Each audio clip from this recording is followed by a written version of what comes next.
everybody, Cinema Sickness here again to talk to you about what I bought and what I watched today. And I almost thought today was going to be the first day in a very long time that I told you guys I didn't buy anything. I didn't go anywhere on my lunch break today. After work, had some stuff to do, so I didn't actually stop anywhere after work. Came straight home and wasn't planning on going out for the rest of the evening. However, once the wife got home around 6 o'clock, she mentioned that she actually needed to go out to the local farmer's market.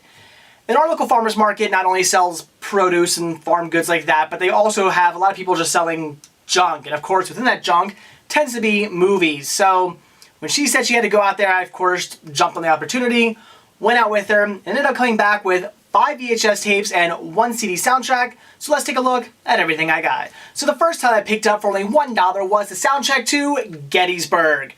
A decent score, not something I'm necessarily going to listen to all the time, but decent enough. It's a fantastic movie, and the music does go beautifully with the entire film. So I do enjoy the soundtrack, but like I said, nothing I'm going to be listening to all the time. For $1, I had to pick it up. Now onto the VHS, and each one of these I paid only 50 cents a piece for, and the first one was Brain Donors. Now this is a movie I have heard of, but really know nothing about, haven't heard really anything about it. I've really only heard of the actual title itself. So when I came across this, I was intrigued, read the synopsis, sounded pretty good, and it looks like a movie I'm going to enjoy, so for 50 cents, had to grab it.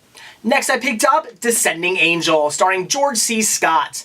Now that name alone would usually have sold me on this title, however, once I read the synopsis, then I definitely had to pick it up. Apparently it's all about, I guess George C. Scott used to be a Nazi and he has some secrets of some war atrocities. Sounds really, really interesting. It's also an HBO film. I tend to really enjoy those. So for 50 cents, this was a must-buy, and I cannot wait to check this out. Next, I grabbed The Thing Called Love. This one starring River Phoenix and Samantha Mathis. Those two names there definitely sold me on this title. I didn't even read the synopsis, didn't care what this film was about. Those two actors right there meant I had to pick this one up. Then I grabbed Moontrap. Now the cover art for this one is what pretty much sold me. On the front it says, for 14,000 years it waited. That sounded really cool. And on the back here it's got some great pictures of aliens and robots and just craziness going on in space. This looks like a really fun, probably cheesy, but that sounds great to me, movie. This is one I'm going to watch ASAP because it just looks to be a hell of a lot of fun. Then I saved the best for last. This title I was crazy excited to come across. Never in a million years I think I was actually going to come across a copy of this on VHS. It has never been released to DVD here in the States, so for 50 cents this was certainly a steal. And that was Never Too Young to Die, starring Vanity, John Stamos, and Gene Simmons. That lineup there is completely fantastic.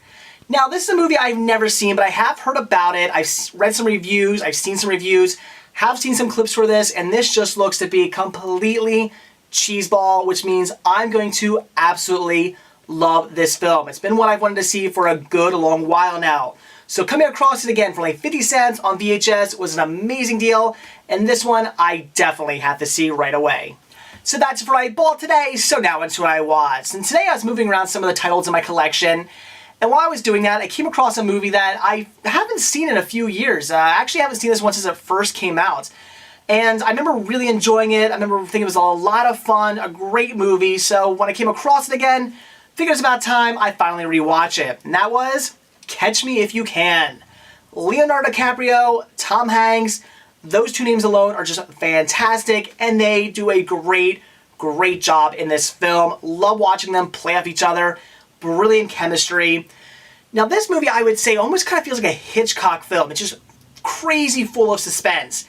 Even though I already knew how this movie was going to play out since I had already seen it, I knew what was going to happen, I knew how the characters were going to get away or catch each other or whatever, I knew how everything was going to happen in this film, I was still just ridiculously full of suspense the entire time. It just does such a great job, again, filling you of suspense. Steven Spielberg did an amazing job with this film. The whole plot is just crazy too. The idea of, and apparently this is based off a true story, of Leonardo DiCaprio's character just not even to the age of 19. I think he did all this while he was like 16, 17, 18. He's going around forging all these checks. He becomes this master check counterfeiter. He fakes his way into being a doctor, fakes his way into being a lawyer. Well, sort of. Yeah, apparently he actually does pass the bar exam. But also fakes his way into being a pilot, a co-pilot.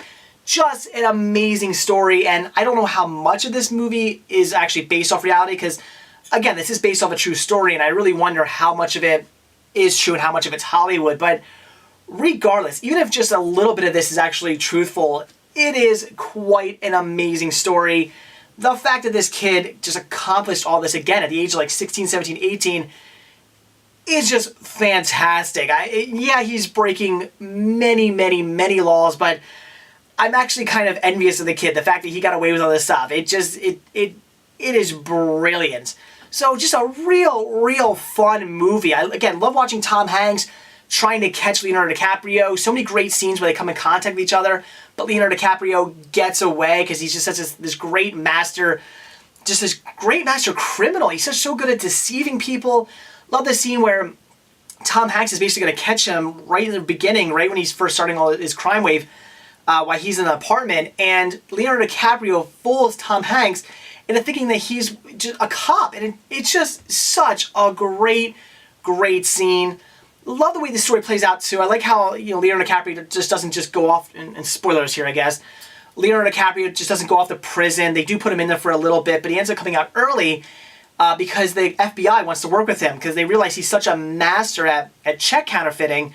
He knows all the tricks and how things are done, and he sees a check right away, and he knows what's wrong with it, why things are the way they are, and he has a good idea of who's doing whatever to these checks. And the FBI wants to use him for this, so they bring him out of jail. He gets a job. There's even a scene at the end where Leonardo DiCaprio, well, now he has his weekends free. He's not in jail. He can go away. The FBI is closed. He doesn't know what to do with himself. And I love how he asks Tom Hanks if he can come in to work with him over the weekend, because he doesn't want to go out and do anything bad. He basically knows if he gets his freedom, he's going to go back to his same lifestyle. So he wants to go into work. Well, Tom Hanks says, no, I'm not going to work this weekend. I'm going to go see my daughter. So sure enough, Leonardo DiCaprio puts on a flight attendant suit, or I guess to say a co-pilot suit, and flies somewhere. They don't say where he's going, but he flies away. And Tom Hanks catches him doing this, but lets him go. He says, you know what? I'm not going to stop you. You go, have fun, but I know you'll be back to work on Monday. And sure enough, he comes back. I mean, he's kind of... Leonardo DiCaprio, very early in this movie, kind of wants to put a stop to everything. He kind of goes, well, I'm being chased by the FBI. This isn't working out. Yeah, I'm making all this money, and it's fun. It's the rush. It's great, but I just want to stop it all. And he actually asks Tom Hanks at one point, can I stop doing this? You just leave me alone. I'll stop forging these checks. You stop coming after me. We'll all call it a truce. And of course, Tom Hanks goes, you stole X amount of $1 million. That's not going to happen. So I love how Leonardo DiCaprio doesn't necessarily want to be doing anything bad for the most part. He just kind of finds it exciting, and he does want to put an end to it. So just, again, a brilliant film. I would highly recommend it. The acting is superb in it. The directing is amazing, and a Steven Spielberg film, just absolutely brilliant, and I would highly recommend everybody pick this one up and check it out. So that's it for a ball when I watched today. Definitely excited by the titles I picked up today from my local farmer's market, especially Never Too Young to Die. I cannot wait to check that one out. And also watching Catch Me If You Can. I love that film. I don't know why it's been so long since I last have seen it. It's one of those films that I should probably watch, at least every couple of years. But like I said, haven't watched it since around when it first came out, and I remember loving it then, and I certainly still love it now. It's just a great movie. Like I said, kind of, Hitchcock-ish. It definitely has a lot of suspense.